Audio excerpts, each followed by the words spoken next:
Friends নিয়ে চলে এলাম আমাদের নতুন ভিডিও। দেখতেই পাচ্ছেন বিটা হোম ডাবল। আমরা একটা ছোট মিনি অ্যাকুরিয়াম কিনেছি, নতুন সেট আপ তৈরি করছি। সেই সেট আপটা কেমন করে তৈরি করলাম সেটাই আপনাদের পরপর দেখিয়ে দেবো।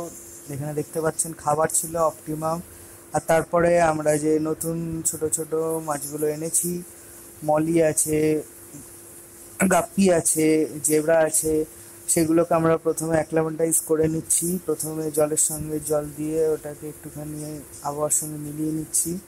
এরপর আমরা এটাকে আরও কিছুক্ষণ রাখবো, মোটামুটি 10 থেকে 20 মিনিট রাখতাম। আমি 20 মিনিট মতো রেখেছিলাম।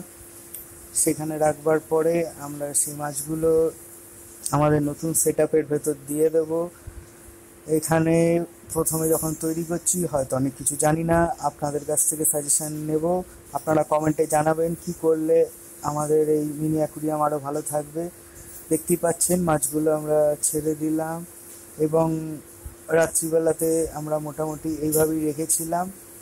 এটা আলো জ্বালানো যায়, কিন্তু ফাঁকা ফাঁকা লাগছিল এবং রাতের বেলায় তো আর আলাদা করে সুন্দর করে ওদের মাছের ঘর সাজিয়ে দেওয়া যায় না, সেই জন্য এই অবস্থাতেই ছিল।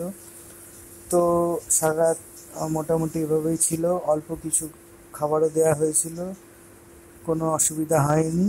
এবং এখন আপনারা দেখতে পাচ্ছেন যে সাজিয়ে দিয়েছি। কিছু ঝিনুক ছিল, একটি গৌতম বুদ্ধ, সমস্ত কিছু দিয়ে সাজিয়ে দেওয়া হয়েছে। এই সমস্ত কিছু সাজিয়ে দেওয়ার পর আপনাদের কেমন লাগছে আপনারা কমেন্টে অবশ্যই জানাবেন। অপেক্ষায় রইলাম। ভালো থাকুন, সাথে থাকুন, সাবস্ক্রাইব করে রাখুন আমাদের চ্যানেল।